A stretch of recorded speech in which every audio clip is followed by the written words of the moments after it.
Break के बाद एक जहरीला बार फिर से कीड़े आप सभी का स्वागत है लड़ना। आयुर्वेद और स्वास्थ्य पर आधारित हमारे इस बेहद खास कार्यक्रम स्वास्थ्य विचार में। मैं हूं आपके साथ आपका साथी विकास। दर्शकों, ये कार्यक्रम हम आपके लिए इसलिए लाते हैं ताकि आप अपना उपचार स्वयं कर सकें, अपने रोगों को आप स्वयं पहचान सकें, लक्षणों को पहचान कर आप उनके बारे में सावधानी रख सकें और जो भी समस्या आपके आ रही है, क्योंकि समस्या कोई भी आती है जब भी, तो शरीर में परिवर्तन होना शुरू होता है, असहजता महसूस होने लगती है और यदि इसको हम नज़रअंदाज करते हैं तो यकीनन वो समस्या, वो असहजता आगे चलकर एक बड़े रोग का रूप ले लेती है। परंतु इस कार्यक्रम के माध्यम से हमारा यही प्रयास है कि आप सभी लोग अपने आप को निरोगी बनाए रखने में सफल हो सके और इसीलिए हम ये कार्यक्रम आपके लिए लेकर आते हैं। और जब भी हम कार्यक्रम को शुरू करते हैं तो आप सभी को याद दिलाते हैं कि जब भी आप इस कार्यक्रम को देखने बैठें तो कॉपी और पेन भी साथ में ज़रूर लेकर बैठें।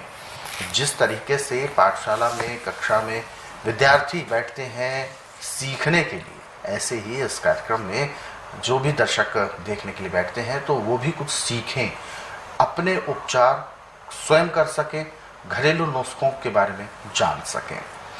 और इस कार्यक्रम को आप ध्यानपूर्वक देखें, सुने और उसे अपने जहन में उतारने का प्रयास अवश्य करें।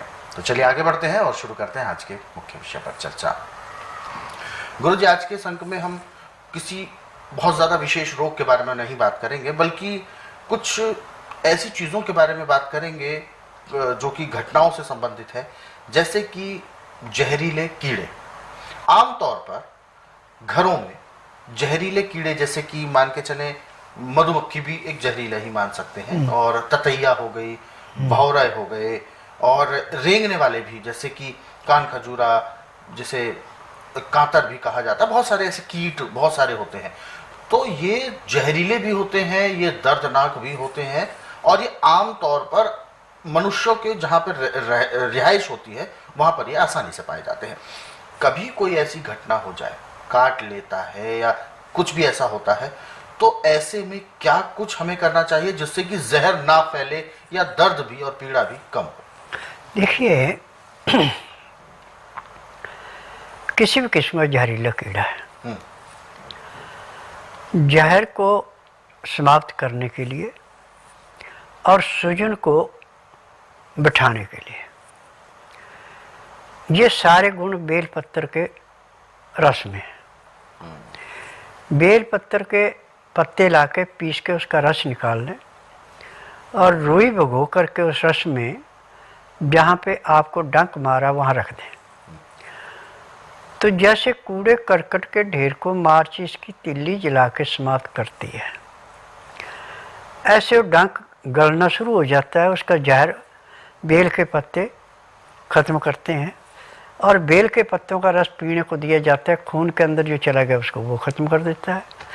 और जैसे रेते में पानी डालने के रेता पानी को चूस लेता है, ऐसे वो जो रुई आपने रखी है उसके अंदर से बेल के पत्तों का रस हमारी चमड़ी के अंदर चला जाता है। जहाँ तक वो जहर गया वो सारे को समाप्त कर देती है। जैसे आग जला के हम किसी जगह को बिल्कुल साफ करते हैं, उसको कूड़ा कर, ऐसे ये करता है। तो बेल के पत्रों में जो गुण हैं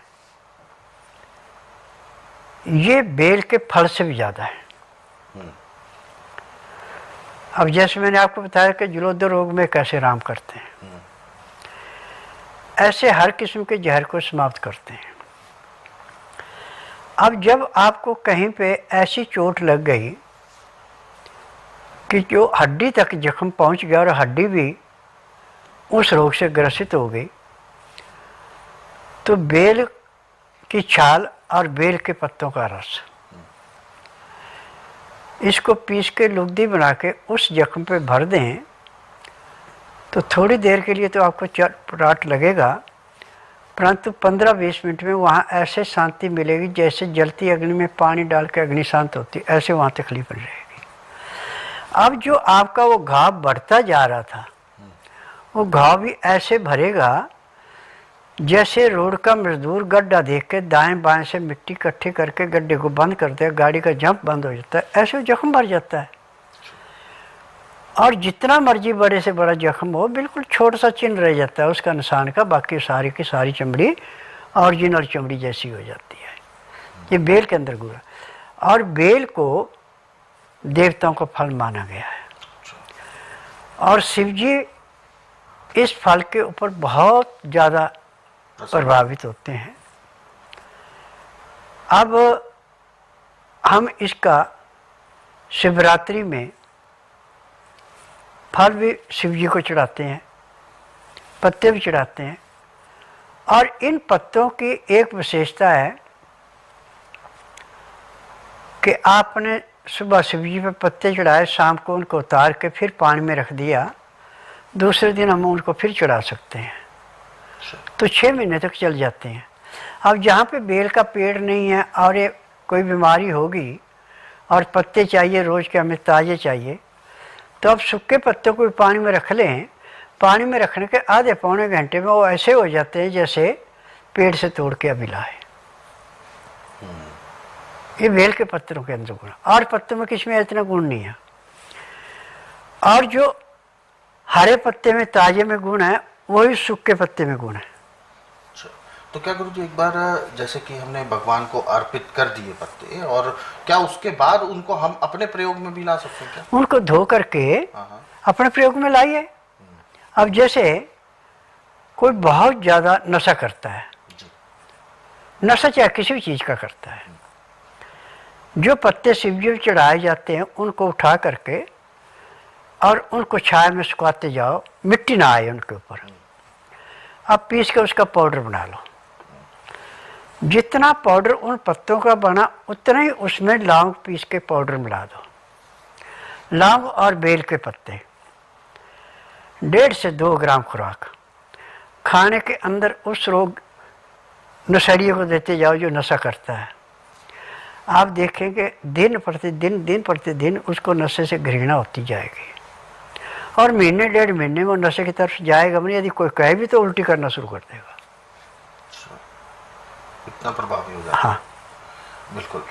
वैसे अभी हम जैसा कि बात कर रहे थे जहरीले कीड़े मकोड़े और इन सब के बारे में, चूँकि उपचार करने में थोड़ी सी देर भी हो सकती है, तो ऐसा कि हमने बहुत ज़्यादा सुना है, बहुत सारे लोग बताते हैं कि कभी भी ऐसी कोई चीज़ काट लेते हैं या डंक लग जाता है, तो उस जगह पर उस खून के बहाव को रोक दिया जाता है, कुछ बांध दें या संचार उसका रोक दें। ये देखिए, जैसे सांप काटता है, कोई चीज़ काटता है, तो जो खून ऊपर को आना है ना, उसके ऊपर बांधा जाता है कि तब खून ऊपर ना चढ़े। नीचे सूजन तो आ जाएगी परंतु ऊपर नहीं चढ़ेगा। तो उस पर भी फिर हम पत्ते लगा देते हैं, तो जहर को चूसता है वो। अच्छा। और जब हम लेंगे, जब उसको दर्दों में कमी आ गई, हम उस बंदे को खोल देंगे। अच्छा। अब वो लगाएंगे भी और पिएंगे भी। अब दोनों तरफ से खत्म हो गया जी। तो इसमें क्या केवल जहर ही कंट्रोल में आता है या दर्द में भी आराम मिलता है? दर्द रहता ही नहीं। अच्छा। इसके लगाने के बाद जैसे जलती अग्नि में पानी डाल के अग्नि शांत हो जाती है, ऐसे दर्द खत्म हो जाता है। बिल्कुल। तो ये जो उपचार है गुरुजी, क्या इसको तभी की तभी बनाना चाहिए या हम बनाकर रख सकते हैं? नहीं। अच्छा। उसी टाइम ताज़ा बनाया जाता है। ताज़ा बनाने का।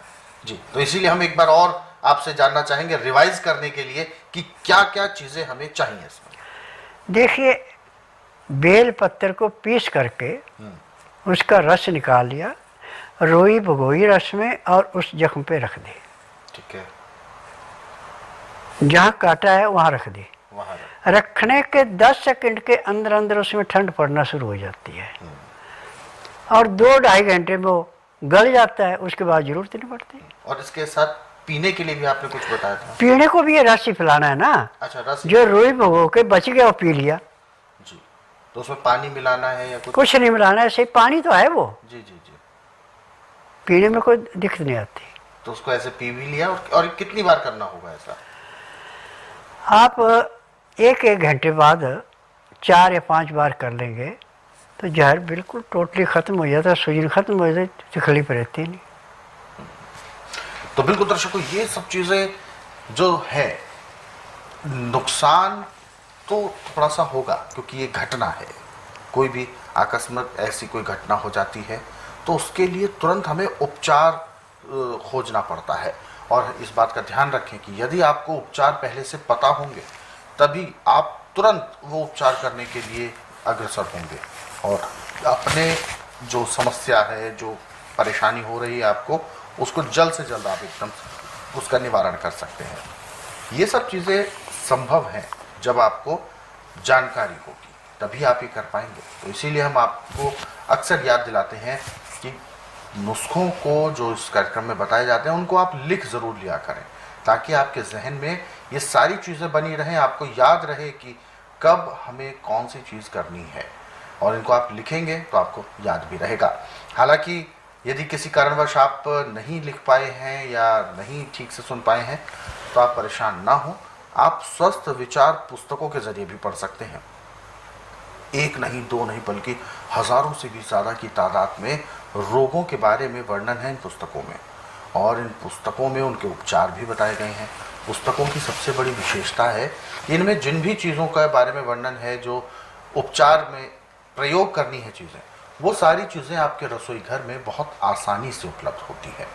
तो ऐसी इन वस्तुओं का प्रयोग करके आप अपने रोगों को जड़ से समाप्त कर सकते हैं। इन पुस्तकों को गुरुजी ने अपने कई वर्षों के अध्ययन और अनुभव के बाद तैयार किया है। तो पुस्तकें मंगवाना चाहते हैं तो हेल्पलाइन नंबर्स पर आप कॉल करें। नंबर आपके टीवी स्क्रीन पर चलाए जा रहे हैं, आप इन्हीं नंबर्स को सेव कर लें और सुबह 10 बजे से शाम 5 बजे के बीच में, यानी दिन के समय में आप कॉल कर सकते हैं। और दर्शकों, यदि आप इस कार्यक्रम से अभी जुड़ना चाहते हैं तो हमें कॉल करें, या आप हमें व्हाट्सएप के जरिए भी अपना मैसेज भेज सकते हैं। व्हाट्सएप मैसेज में लिखें आप अपना नाम, उम्र, कहाँ से बात कर रहे हैं और पूरा सवाल। तो